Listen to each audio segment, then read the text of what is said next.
بني إسرائيل كم آتيناهم من آية بينة ومن يبدل نعمة الله من بعد ما جاءته فإن الله شديد العقاب زين للذين كفروا الحياة الدنيا ويسخرون من الذين آمنوا والذين اتقوا فوقهم يوم القيامة والله يرزق من يشاء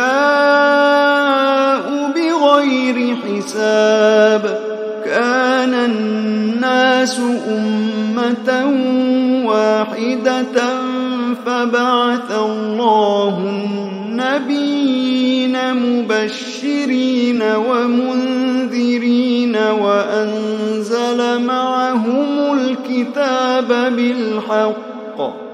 وأنزل معهم الكتاب بالحق ليحكم بين الناس فيما اختلفوا فيه وما اختلف فيه إلا الذين أوتوه من بعد ما جاءتهم البينات بغيا بينهم فهدى الله الذين آمنوا لما اختلفوا فيه من الحق بإذنه والله يهدي من يشاء إلى صراط مستقيم أم حسبتم أن تدخلوا الجنة ولما يأتكم مثل الذين خلوا من قبلكم مستهم البأساء والضراء وزلزلوا حتى يقول الرسول والذين آمنوا معه متى نصر الله ألا إن نصر الله قريب يسألونك ماذا ينفقون قل ما أنفقتم من خير فللوالدين والأقربين واليتامى والمساكين وابن السبيل وما تفعلوا من خير فإن الله به عليم كتب عليكم القتال وهو كره لكم وعسى أن تكرهوا شيئا وهو خير لكم وعسى أن تحبوا شيئا وهو شر لكم والله يعلم وأنتم لا تعلمون يسألونك عن الشهر الحرام قتال فيه قل قتال فيه كبير وصد عن سبيل الله وكفر به والمسجد الحرام وإخراج أهله منه أكبر عند الله والفتنة أكبر من القتل ولا يزالون يقاتلونكم حتى يردوكم عن دينكم إن استطاعوا ومن يرتد منكم عن دينه فيمت وهو كافر فأولئك حبطت أعمالهم في الدنيا والآخرة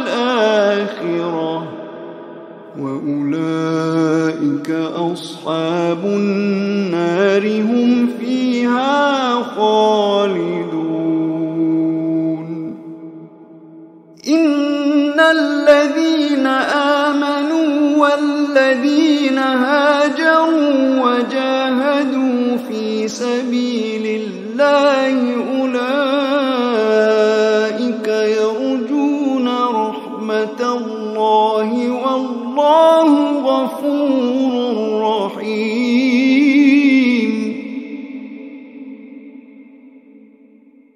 يسألونك عن الخمر والميسر قل فيهما إثم كبير ومنافع للناس وإثمهما أكبر من نفعهما ويسألونك ماذا ينفقون قل العفو كذلك يبين الله لكم الآيات لعلكم تتفكرون في الدنيا والآخرة. ويسألونك عن اليتامى قل إصلاح لهم خير وإن تخالطوهم فإخوانكم والله يعلم المفسد من المصلح ولو شاء الله لأعنتكم إن الله عزيز حكيم. ولا تنكحوا المشركات حتى يؤمن ولأمة مؤمنة خير من مشركة ولو أعجبتكم ولا تنكحوا المشركين حتى يؤمنوا ولعبد مؤمن خير من مشرك ولو أعجبكم أولئك يدعون إلى النار والله يدعو إلى الجنة والمغفرة بإذنه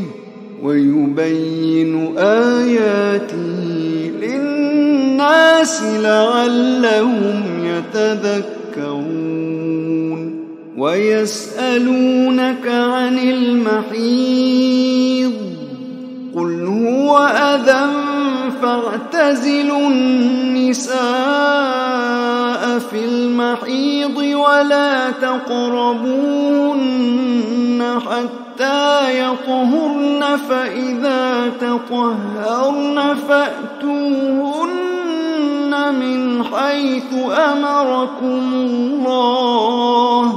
إن الله يحب التوابين ويحب المتطهرين. نساؤكم حرث لكم فأتوا حرثكم أنى شئتم وقدموا لأنفسكم واتقوا الله واعلموا أنكم ملاقوه وبشر المؤمنين. ولا تجعلوا الله عرضة لأيمانكم أن تبروا وتتقوا وتصلحوا بين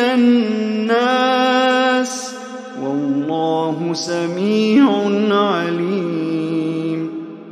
لا يؤاخذكم الله باللغو في أيمانكم ولكن يؤاخذكم بما كسبت قلوبكم والله غفور حليم. للذين يؤلون من نسائهم تربص 4 أشهر فإن فاءوا فإن الله غفور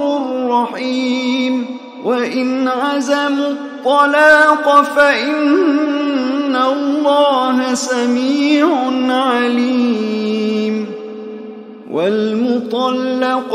يتربصن بأنفسهن 3 قروء ولا يحل لهن أن يكتمن ما خلق الله في أرحامهن إن كن يؤمن بالله واليوم الآخر وبعولتهن أحق بردهن في ذلك إن أرادوا إصلاحا ولهن مثل الذي عليهن بالمعروف وللرجال عليهن درجة والله عزيز حكيم. الطلاق 2 فإمساك بمعروف أو تسريح بإحسان ولا يحل لكم أن تأخذوا مما آتيتموهن شيئا إلا أن يخافا ألا يقيما حدود الله فإن خفتم ألا يقيما حدود الله فلا جناح عليهما فيما افتدت به تلك حدود الله فلا تعتدوها ومن يتعد حدود الله فأولئك هم الظالمون. فإن طلقها فلا تحل له من بعد حتى تنكح زوجا غيره فإن طلقها فلا جناح عليهما أن يتراجعا إن ظنا أن يقيما حدود الله وتلك حدود الله يبينها لقوم يعلمون. وإذا طلقتم النساء فبلغن أجلهن فأمسكوهن بمعروف أو سرحوهن بمعروف ولا تمسكوهن ضرارا لتعتدوا ومن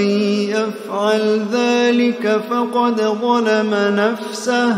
ولا تتخذوا آيات الله هزوا واذكروا نعمة الله عليكم وما أنزل عليكم من الكتاب والحكمة يعظكم به واتقوا الله واعلموا أن الله بكل شيء عليم. وإذا طلقتم النساء فبلغن أجلهن فلا تعضلوهن أن ينكحن أزواجهن إذا تراضوا بينهم بالمعروف ذلك يوعظ به من كان منكم يؤمن بالله واليوم الآخر ذلكم أزكى لكم وأطهر والله يعلم وأنتم لا تعلمون. والوالدات يرضعن أولادهن حولين كاملين لمن أراد أن يتم الرضاعة وعلى المولود له رزقهن وكسوتهن بالمعروف لا تكلف نفس إلا وسعها لا تضار والدة بولدها ولا مولود له بولده وعلى الوارث مثل ذلك فإن أرادا فصالا عن تراض منهما وتشاور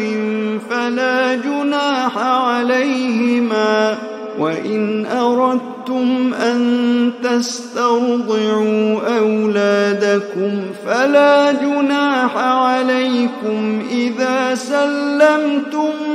ما آتيتم بالمعروف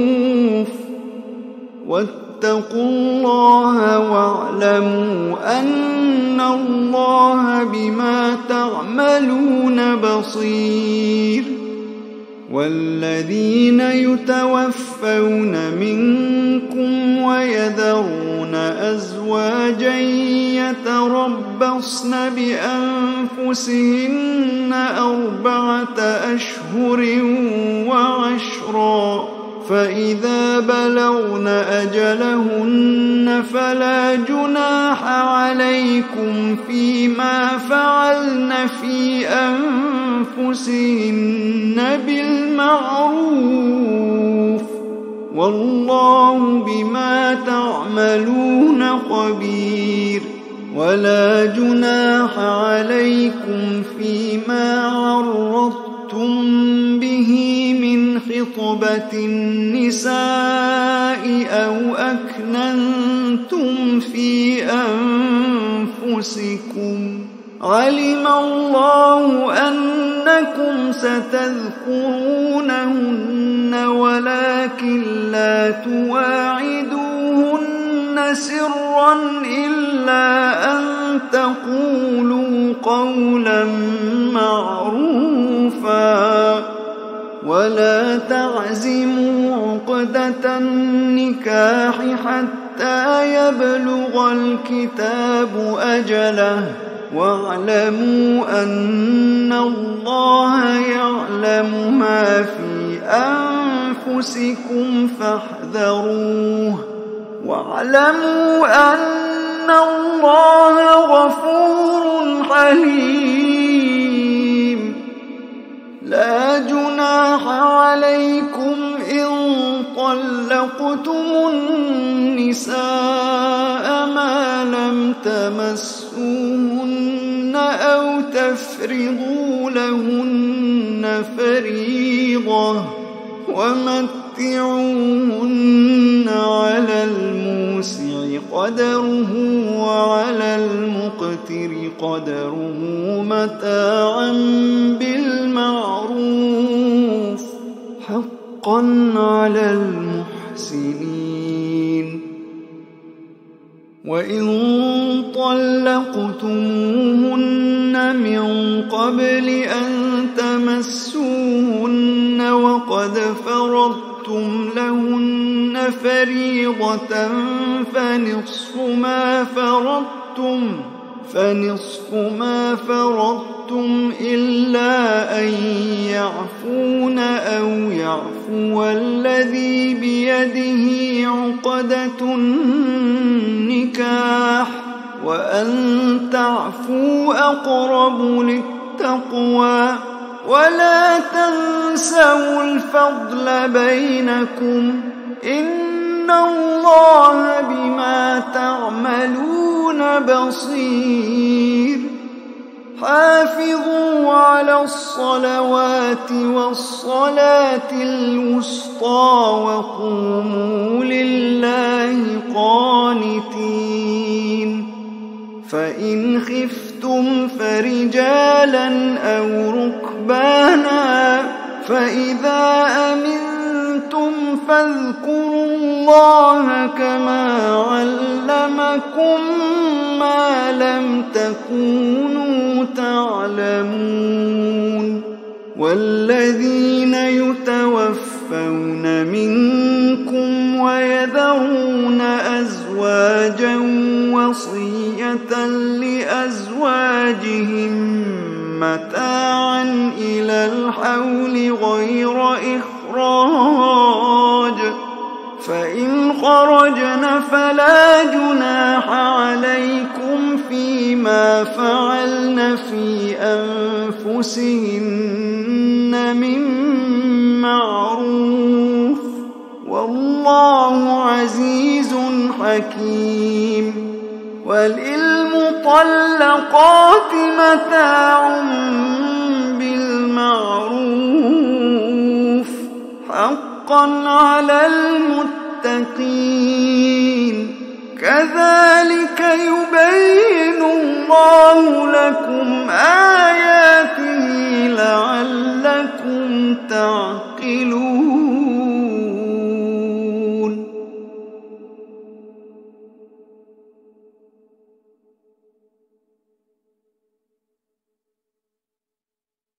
ألم تر إلى الذين خرجوا من ديارهم وهم ألوف حذر الموت فقال لهم الله موتوا ثم أحياهم، إن الله لذو فضل على الناس ولكن أكثر الناس لا يشكرون. وقاتلوا في سبيل الله واعلموا أن الله سميع عليم. من ذا الذي يقرض الله قرضا حسنا فيضاعفه له أضعافا كثيرة، والله يقبض ويبسط وإليه ترجعون. ألم تر إلى الملأ من بني إسرائيل من بعد موسى إذ قالوا لنبي له مبعث لنا ملكا نقاتل في سبيل الله، قال هل عسيتم إن كتب عليكم القتال ألا تقاتلوا؟ قالوا وما لنا ألا نقاتل في سبيل الله وقد أخرجنا من ديارنا وأبنائنا، فلما كتب عليهم القتال تولوا إلا قليلا منهم، والله عليم بالظالمين. وقال لهم نبيهم إن الله قد بعث لكم طالوت ملكا، قالوا أنى يكون له الملك علينا ونحن أحق بالملك منه ولم يؤت سعة من المال، قال إن الله اصطفاه عليكم وزاده بسطة في العلم والجسم، والله يؤتي ملكه من يشاء، والله واسع عليم. وقال لهم نبيهم إن آية ملكه أن يأتيكم التابوت فيه سكينة من ربكم وبقية مما ترك آل موسى وآل هارون تحمله الملائكة،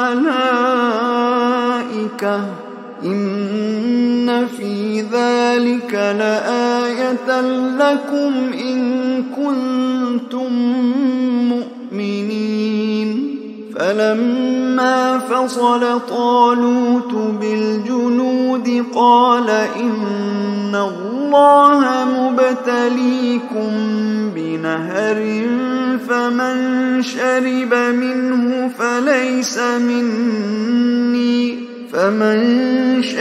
منه فليس مني ومن لم يطعمه فإنه مني إلا من اغترف غرفة بيده فشربوا منه إلا قليلا منهم فلما جاوزه هو والذين آمنوا معه قالوا لا طاقة لنا اليوم بجالوت وجنوده قال الذين يظنون أنهم ملاقو الله كم من فئة قليلة غلبت فئة كثيرة بإذن الله والله مع الصابرين ولما برزوا لجالوت وجنوده قالوا ربنا أفرغ